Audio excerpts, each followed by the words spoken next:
Hi everyone, Paolo here, and this is book number 19 out of my 52 book challenge where I plan to read one book a week or 52 books in a span of a year.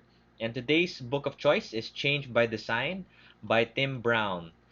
And as usual, I have my five key takeaways, starting by the human centered approach. So, whenever thinking about a problem that you want to solve, it always starts with observation.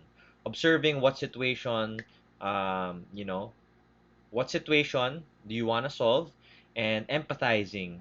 If you were in that person's shoes, what are the different pain point challenges, goals, dreams, and aspirations you'd want to achieve? Try to put yourself in their situation and empathize.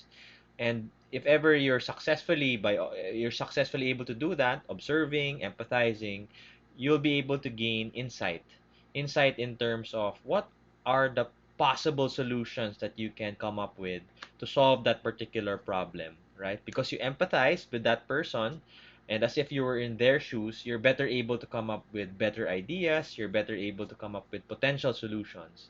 And the next part is really about prototyping. So meaning it's not having the it's having the mindset of not having the perfect idea on the get-go, but more of creating a minimum viable product or prototypes and consistently iterating and improving the initial product that you came out with. With these key steps, you're able to follow a more human-centered approach rather than developing a solution first and fitting it into a problem. It really starts by observing, empathizing, getting an insight, and continuously trying, prototyping, and improving on your initial thoughts. The second one is the experience economy. It's really the hierarchy of value from providing a functional value to more of an emotional value. So it's tiered starting from the bottom of a commodity, right? When you think about commodity like rice, for example, it's really a price war between who serves the cheapest rice.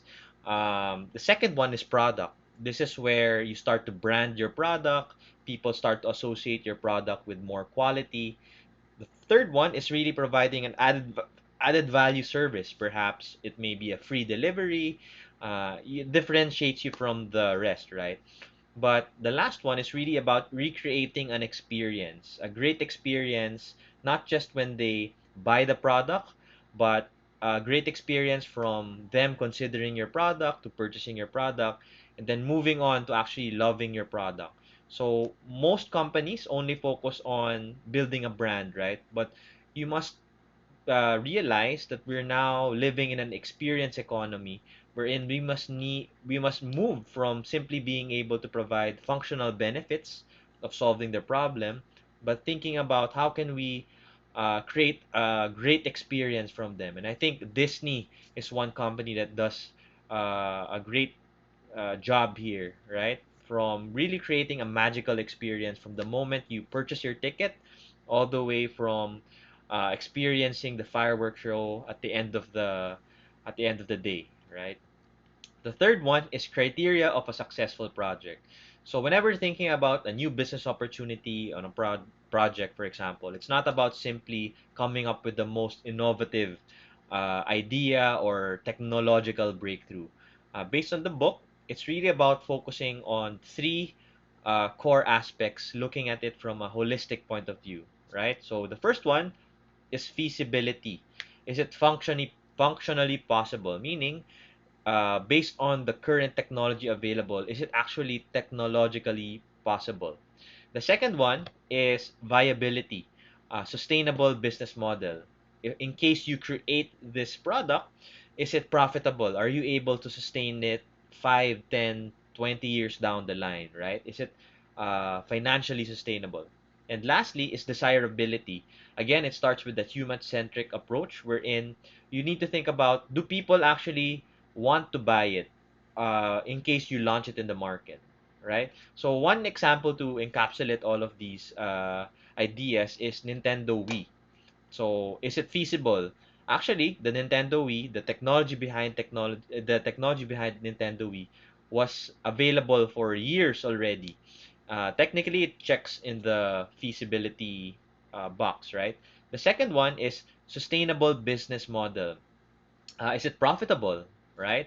Since the technology of gaming consoles have been very competitive, from the PS5s to the Xbox, which require, better graphic cards. So it drives the cost up. So what Nintendo we did is, rather than focus on competing in improving the graphics of the game, they focus on, using a readily available technology and innovating, in a sense that, rather than focus on simply a great graphical game experience, they made it entertaining, wherein a family can enjoy it together, right? And desirability, again, it catered into a new market. It opened up a new market, rather than the only focusing on the hardcore gamers who are have placed a high emphasis in terms of graphics, in terms of game design, and so on. They were able to tap into a new market, families, for example, of using the game console as a bonding activity. So again, with Nintendo Wii, that's one example of a company who was able to take into consideration feasibility, viability, and desirability in launching a massively successful project. The fourth one is ask why. Better questions generate better ideas. One quote here is by Henry Ford. If he had asked people what they wanted, they would have said faster horses, right? So again, the quality of your ideas depends greatly in terms of the quality of questions that you ask. In Henry Ford's case, he may have not asked the questions, uh, but rather in today's society, if you, for example, in the transportation industry, right? If you ask a person, what would you want in a car? What would you consider a better car, right? Most people will only give specs and whatnot, but I think the better answer is, how can you improve the transportation system? So this takes you out of the box from simply focusing on cars, on how to improve the cars, and expands the box, expands your ideas to think about how can you think of a more efficient and better transportation system. And lastly, is the last key takeaway is culture of competing ideas. May the best idea win. I think the most transformational companies, the best companies in the world, are not about uh, you know not about getting ideas simply from the top, but having a culture that cultivates and promotes the best ideas win. Meaning, regardless of what your position in the company, may you be a top executive or an associate, right? As long as you have the best idea, a company would take action and implement this. And having this culture within your company would help you, uh, you know, prioritize the best ideas over seniority, over position, and so on and so forth, right? So may the best idea win. So again, that is the content, the short summary of Change by Design by Tim Brown.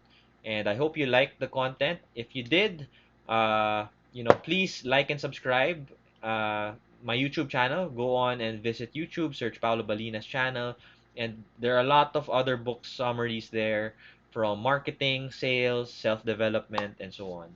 So again, this is Paolo again. See you again next Sunday. Thank you.